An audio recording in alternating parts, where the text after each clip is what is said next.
رسول الله صلى الله عليه وسلم قدومي كحجينك كلها وكيلة قدومي كحجينك كلها وكيلة xubnaha golaha wakiilada oo ugu horeeyo gudoomiyaha guddiga tamarta kheyraadka iyo tamarta agaasimaha guud ee wasaaradda macdanta iyo tamarta agaasimaha guud ee komishanka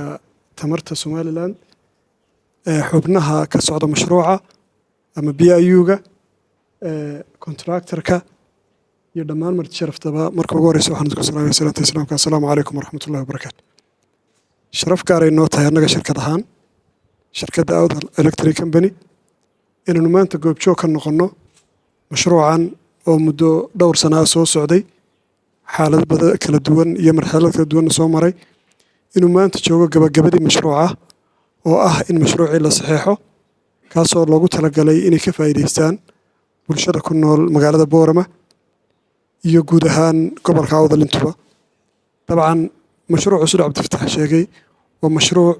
dowladda Somaliland marka hore uu banka adduunku ku caawiyay dabadeedna ay dowladda Somaliland ugu talagashay in mashruucaas laga fuliyo magaalada Boorama si kor loogu qaado helitaanka adeegga korontada bulshaduna u hesho korontada jaban oo la isku halayn karo dabcan waa mashruuc weyn waa wax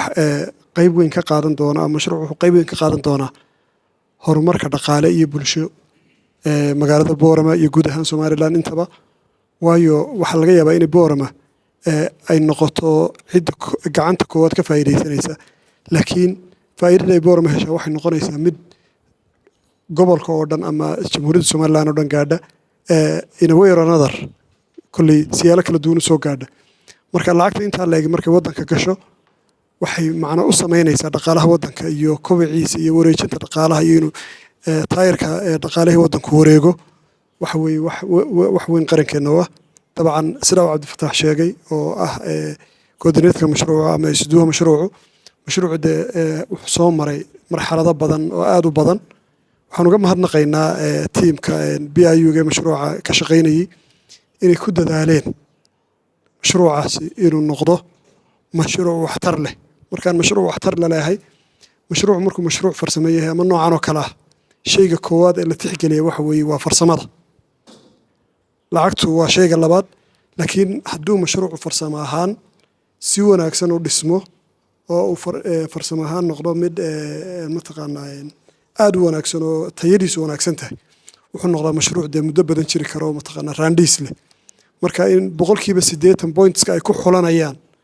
cidda mashruucan fulinaysa ay noqoto farsamo ahaan yaa garanaya aqoon yaa u leh oo farsamo ahaan garanaya 80% waxay tilmaamaysaa in mashruucaasi yahay mashruuc si weyn looga fakiray ujeedada ugu weyn ee laga leeyahay inay tahay inuu noqdo mashruuc dhaxal gala bulshaduna ka faa'iido annagu shirkad ahaan waanu soo dhaweynaynaa waanu ku faraxsannahay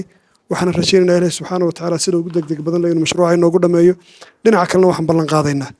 in dowladda Somaliland iyo bulshada guud ahaanba iyo reer Awdal intuba ay naga heli doonaan ujeedadii mashruucan loo aasaasay oo ahayd inay helaan koronto jaban oo ay ku tiirsanaan karaan oo baahidooda dabooli karta